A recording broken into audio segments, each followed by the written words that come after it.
افتتاح المتحف المصري الكبير. المتحف المصري الكبير. المتحف المصري الكبير. المتحف المصري الكبير. المتحف المصري الكبير. المتحف المصري الكبير.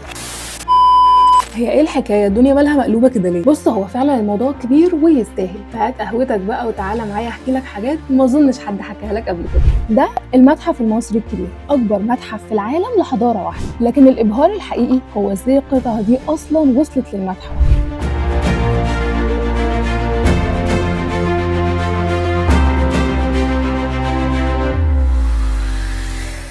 أكتر من 100,000 قطعة أثرية معروضة جوه المتحف عشان تحكي التاريخ المصري للعالم كله، بس في قطعة هناك اوعى تفوت انك تشوفها، زي مثلا مركب خوفو، واللي معروفة عالميا باسم مركب الشمس. عملية نقلها من مكانها في منطقة آثار الهرم للمتحف المصري الكبير كانت مستحيلة، وكل النظريات العلمية بتأكد ان هي مش ممكن توصل سليمة.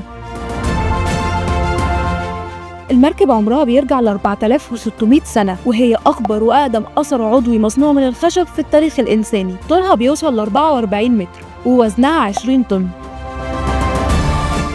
تم اكتشافها في مايو 1954 أثناء حملة لإزالة الأتربة من على الضلع الجنوبي للهرم الأكبر، هرم الملك خوفو، وفي سنة 2019 جه قرار نقلها. عملية صعبة ومستحيلة، لكن مع الدراسات والمحاولات المستمرة نجح المصريين في تحقيق المستحيل، واتنقلت المركب في 2021. تم استخدام عربيات ذكية من الخارج عندها قدرة فائقة على المناورة في المنحنيات والملفات وامتصاص أي اهتزازات، وبيتم التحكم فيها آلية عن بعد.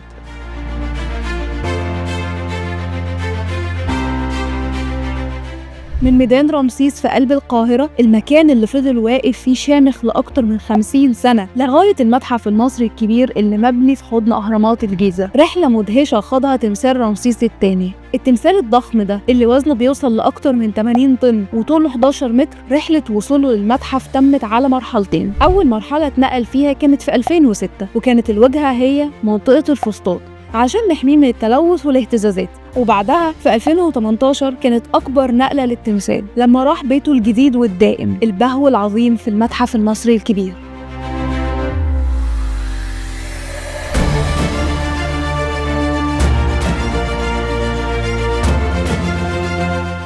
وطبعا مش هكلمك عن الدرج الأعظم اللي معمول على مساحة 6000 متر مربع ومكون من 108 سلمة، بياخدك في رحلة جوه الحضارة المصرية القديمة. 61 قطعة أثرية رئيسية بتحكي لك شكل الملكية المصرية القديمة.